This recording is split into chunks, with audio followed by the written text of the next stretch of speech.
Hallo zusammen, ich bin's mal wieder, euer Michael, und heute gibt es von mir ein Video aus dem schönen Jaxzeller Umkreis am zweiten Weihnachtsfeiertag. Es ist ein bisschen kalt, deswegen bin ich hier ein bisschen eingepackt, aber ich habe heute ein Video für euch über die neue Sony Alpha 1 Mark II. Die Kamera ist ja komplett neu auf dem Markt, die wird jetzt erst ausgeliefert.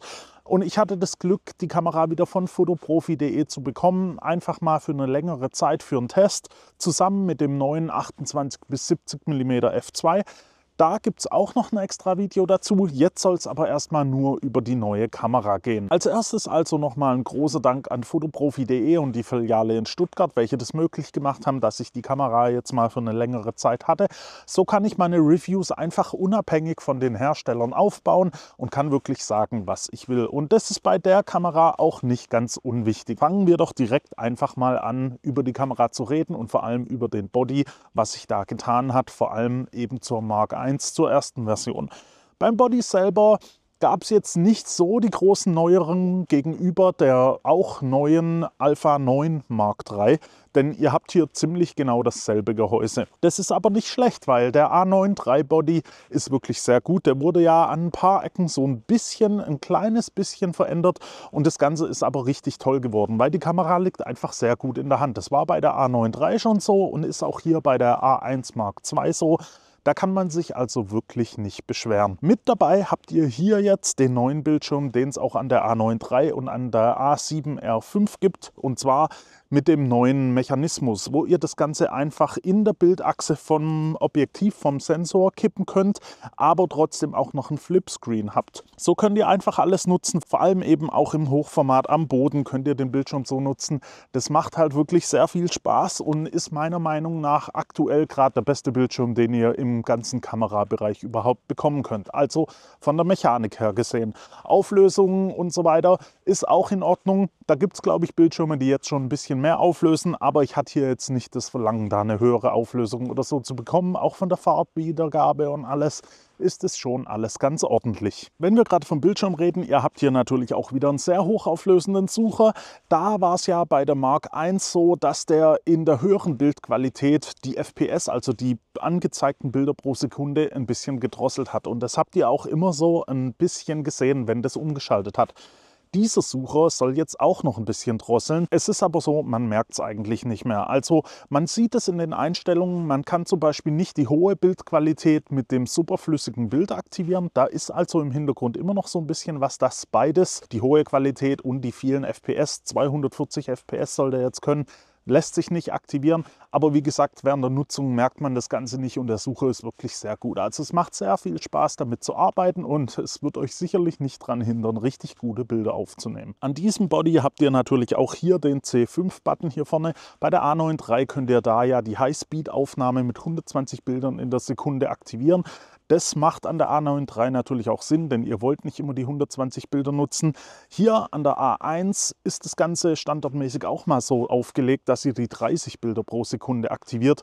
Muss aber eigentlich nicht sein. Ihr braucht da nicht unbedingt einen extra Knopf dazu. Ich habe hier was anderes draufgelegt und es ist halt eine Sony-Kamera. Ihr könnt die Knöpfe alle frei belegen und das ist auch bei der hier natürlich so. Und das ist natürlich von der Bedienung einfach ein Traum, weil ihr könnt euch die Kamera und auch diese hier so hin konfigurieren, wie ihr das gerne hättet. Und ein weiterer Knopf schadet da ja nie. Ansonsten hat die Kamera auch so noch ein paar weitere Vorteile bekommen.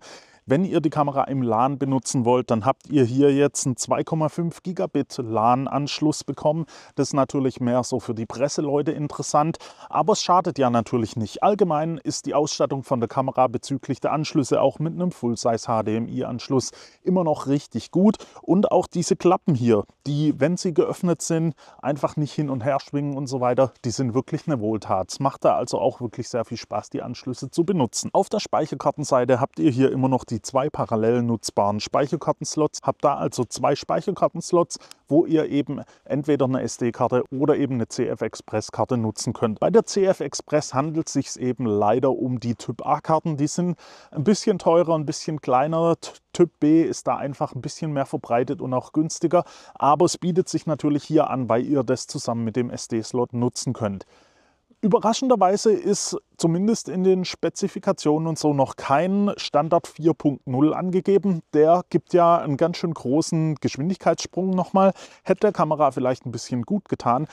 Man weiß nicht genau, ob die Hardware verbaut ist oder ob sie überhaupt gar nicht verbaut ist.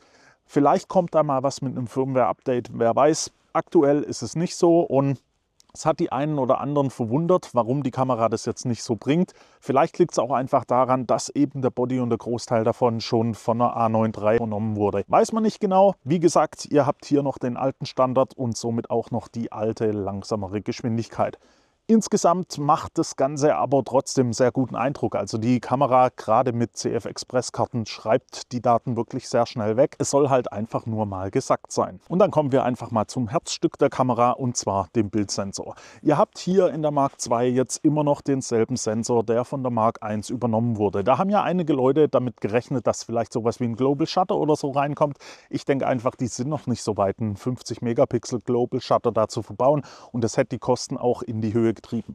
Es wurde also der Sensor von der Mark I A1 Mark I verbaut, und das muss auch gar nicht schlecht sein, denn ihr bekommt 50 Megapixel mit 30 Bildern pro Sekunde, und das ist ja für die meisten mehr als ausreichend.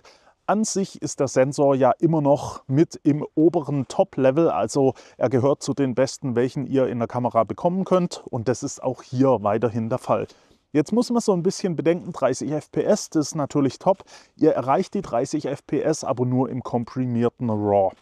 Ihr habt da also beim unkomprimierten RAW nur 20 Bilder pro Sekunde. Da müsst ihr einfach drüber nachdenken, wenn ihr die volle Bildqualität haben wollt, dann habt ihr da eben nur die 20 FPS. Aber ich sag mal nur 20 FPS. 20 FPS sind immer noch jede Menge Bilder, und vor allem im unkomprimierten RAW hat so eine Datei 100 Megabyte. Und das ist schon ganz ordentlich, weil ich habe zum Teil 64 GB Karten oder auch meine 128 GB Karte, und da gehen gar nicht so viele Bilder drauf, wenn ihr da unkomprimiert arbeitet. Also es ist halt so eine Sache, ihr könnt das Ganze komprimieren und dann habt ihr einfach auch viel mehr Platz auf der Speicherkarte. Und bei der Qualität ist es so, ihr merkt den Unterschied ja wirklich nur, wenn ihr eine richtig hohe Dynamik im Bild habt und da eben an den Kanten. Da kann man dann einen kleinen Unterschied vielleicht feststellen, aber ich sag's mal so, der Großteil wird auch mit den komprimierten RAWs sehr gut arbeiten können. Bei den 30 FPS muss man dann natürlich auch immer noch dazu sagen, die erreicht ihr auch nur mit Sony-Linsen und auch nicht mit allen, sondern ich sag mal mit den höherwertigeren Sony-Linsen, also mit einem 50-1.8 kommt ihr da nicht auf die 30 FPS. Das ist ja bei Drittherstellern natürlich das Problem. Dritthersteller sind auf 15 FPS beschränkt. Da habt ihr also überhaupt gar keine Probleme mit den 20 FPS. Es ist aber natürlich auch so, die Kamera kostet 7.500 € und ich denke, es gibt einige, die eben wie jetzt hier auch ein Original Sony Objektiv daran verwenden, und dann habt ihr da auch keinerlei Beschränkungen. Auch beim Thema Autofokus hat sich hier natürlich was getan. Ihr habt da jetzt die neue KI-Erkennung. Jetzt ist es so, die KI-Erkennung, da wird immer so ein bisschen mehr draus gemacht, wie das, was es wirklich ist. Da sind jetzt andere Hersteller auch schon echt dabei, eine richtig gute Motiverkennung zu leisten. Teilweise sogar besser, als es Sony eben packt. Gerade wenn ihr ein kleines Motiv habt, da ist die Sony immer irgendwie noch so ein bisschen so, dass sie das Motiv nicht wirklich erkennt. Also eine OM System zum Beispiel mit dem MFT-Sensor, die erkennt einen Vogel im Baum, der kann so winzig klein sein. Da habt ihr mit der Sony schon ein bisschen mehr Probleme. Was jetzt aber nicht heißt, dass die einen schlechten Autofokus hat oder so. Die Motiverkennung ist schon wirklich sehr gut. Was sich hier wirklich sehr viel getan hat, ist die Motiverkennung bzw. der Autofokus allgemein im Lowlight. Das war immer so eine kleine, ich sag's mal, Sony-Schwäche im Vergleich gerade zu Canon oder Nikon. Habt ihr da wirklich im Lowlight mehr Probleme noch zu fokussieren bzw. ein Motiv zu erkennen, und das hat sich hier mit der Kamera auch deutlich verbessert. Also eine A9 III wurde da schon richtig gut, und das wurde hier dann auch übernommen. Also ihr merkt da wirklich einen Unterschied von der Mark I zu der Mark II, gerade eben wenn es ins Lowlight geht. Wie gesagt, die KI-Erkennung wird meiner Meinung nach ein bisschen größer gemacht, als sie wirklich ist. Andere Hersteller bieten das auch, aber das heißt natürlich, auch hier ist sie jetzt drin und bietet hier euch natürlich auch Vorteile. So ist es zum Beispiel so, dass gerade wenn ihr zum Beispiel einen Mensch fotografieren wollt und der sich von der Kamera wegdreht, die Kamera immer noch merkt, okay, hier ist der Kopf, ich fange schon mal an, auf den Kopf zu fokussieren und gehe dann irgendwann in die Augen über, wenn sie denn auf dem Bild erkennbar sind. Also das ist auch wirklich sehr gut,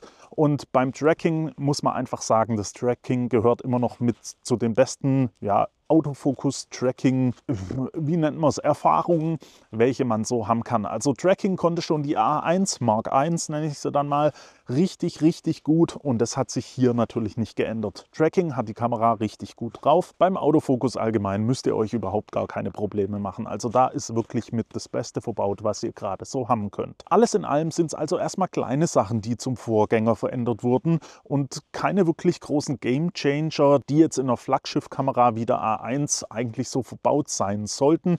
Die A1 damals, die Mark I, kam ja raus und hat alle anderen Kameras weggehauen. Hier handelt es sich jetzt erstmal um, ich sag mal, ein kleineres Update zur älteren Version. Was ein bisschen ein Game Changer ist in der Kamera, ist eben der Pre-Capture-Modus. Also ihr habt hier jetzt auch die Möglichkeit, Aufnahmen anzufertigen, bevor ihr überhaupt den Auslöser gedrückt habt.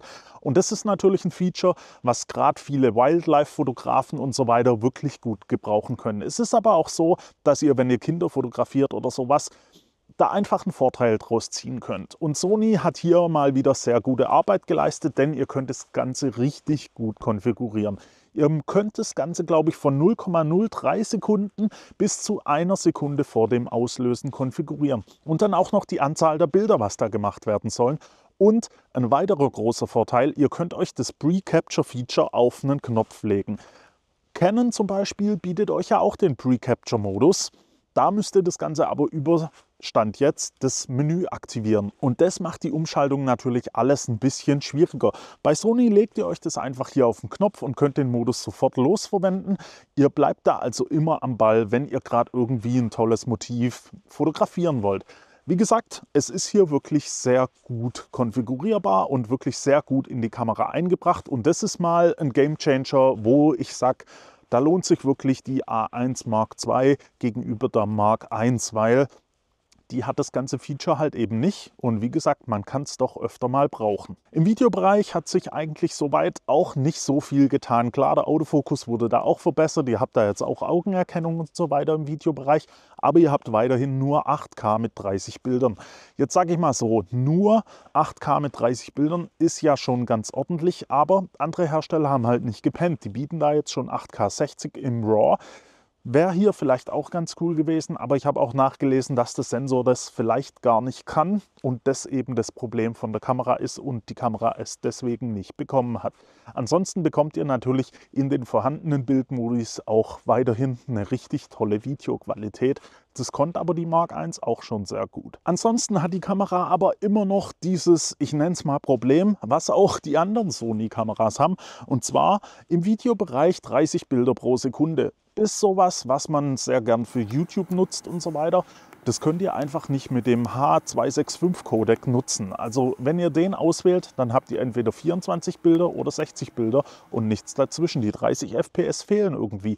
Das ist schon bei ganz vielen anderen Kameras so und niemand weiß wirklich, warum das Problem so besteht, weil wenn ihr auf den alten Codec geht, dann habt ihr auch die 30 Bilder pro Sekunde im 4K und gerade eben für YouTube machen 30 FPS natürlich sehr viel Sinn. Man weiß nicht wirklich, woran das liegt. Hier ist es auch immer noch so. Alles in allem ist die A1 Mark II schon ein, ich sag mal, würdiger Nachfolger zur A1 Mark I. Es haben sich viele kleine Dinge geändert, die auch wirklich, ja, ich sag mal, vonnöten waren, um wieder mit der Konkurrenz aufzuschließen, sag ich mal. Klar, der Sensor 50 Megapixel mit 30 Bilder in der Sekunde bekommt ihr auch woanders gar nicht. Jetzt ist es aber so, gerade eine Canon R5 Mark II oder eine Nikon Z8, die sind deutlich billiger und bieten euch 45 Megapixel mit 30 Bilder pro Sekunde bei der R5 Mark II und das auch noch im vollen RAW. Also hier ist es so, die Konkurrenz hat einfach nicht gepennt und zum Teil Sony schon überholt. Und das ist dann halt so eine Sache. Wir haben hier eine Flagship-Kamera und die kostet 7.500 €. Und meiner Meinung nach ist der Preis da einfach ein bisschen zu hoch angesetzt. Einerseits verstehe ich natürlich Sony, eine Kamera billiger anzubieten wie den Vorgänger wird so vielleicht erstmal nicht direkt möglich sein, beziehungsweise vielleicht verärgert man sich da Kunden oder sowas. Es ist aber einfach so, im Vergleich zur Konkurrenz, die halt wirklich nicht gepennt hat, ist die Kamera meiner Meinung nach ein gutes Stück zu teuer. Und zwar nicht mal nur kurz 1.000 € oder so, selbst wenn die jetzt 1.500 € billiger wäre, dann kostet die immer noch 6.000 € und liegt damit immer noch deutlich über eine R5 Mark II von Canon oder eine Z8. Eine Z8 bekommt ihr zum halben Preis von der A1 Mark II. Und die Kamera an sich, mit dem letzten Firmware-Update ist der Autofokus da so gut geworden. Es ist halt schwierig, da jetzt Gründe zu finden, warum man unbedingt so viel Geld für die Sony ausgeben will. Klar, wenn man jetzt natürlich voll im Sony-System drin ist, die ganzen Objektive hat, dann ist es klar, dann nimmt man eine A1 Mark II, weil man vielleicht die ganzen Features noch haben will. Aber man muss halt auch einen ordentlichen Preis dafür zahlen. Und das ist so ein bisschen das Ding, wo ich halt sage, ja, es ist wirklich schwierig vom Preis her. Persönlich bin ich mir nicht sicher, ob mir das den Aufpreis von einer A1 oder so jetzt wert wäre. Klar, wenn ihr Pre-Capture haben wollt, dann bleibt euch ja gar nichts anderes übrig. Aber es tut halt schon so ein bisschen im Geldbeutel weh. Aber ihr bekommt natürlich die Flagship-Kamera von Sony. Es geht gerade nicht besser bei Sony, außer mit einer A9 III, wenn ihr auf Geschwindigkeit aus seid. Aber die hat dann natürlich auch nur die 24 Megapixel. Deswegen, mich würde natürlich interessieren, was ihr von der Kamera so haltet. Gerade wenn ihr vielleicht Sony-Shooter seid.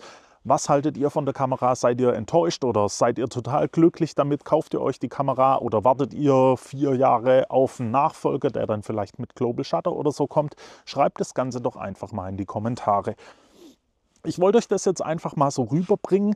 Ein Dank geht wirklich nochmal an fotoprofi.de und die Filiale in Stuttgart, welche mir die Kamera mit dem Objektiv zur Verfügung gestellt haben und das eben auch nicht nur für 1-2 Tage, sondern für eine längere Zeit, dass ich das Ganze einfach mal ausgiebig testen konnte. Und wie gesagt, die Kamera ist wirklich sehr gut. Ich will da jetzt nichts über den Preis schlecht reden oder so. Technisch gesehen ist die wirklich sehr gut. Es ist nur eben so, die Konkurrenz hat nicht geschlafen und bietet zum Teil für deutlich weniger Geld schon ähnliche oder sogar bessere Features. Ich hoffe, das Video hat euch trotzdem gefallen. Wenn es denn so war, lasst mir ein Like da, abonniert den Kanal für weitere Videos. Wie gesagt, Fragen und Anregungen könnt ihr gerne in die Kommentare schreiben. Und dann hoffe ich, sehen wir uns beim nächsten Mal wieder. Bis dahin wünsche ich euch eine gute Zeit. Ciao.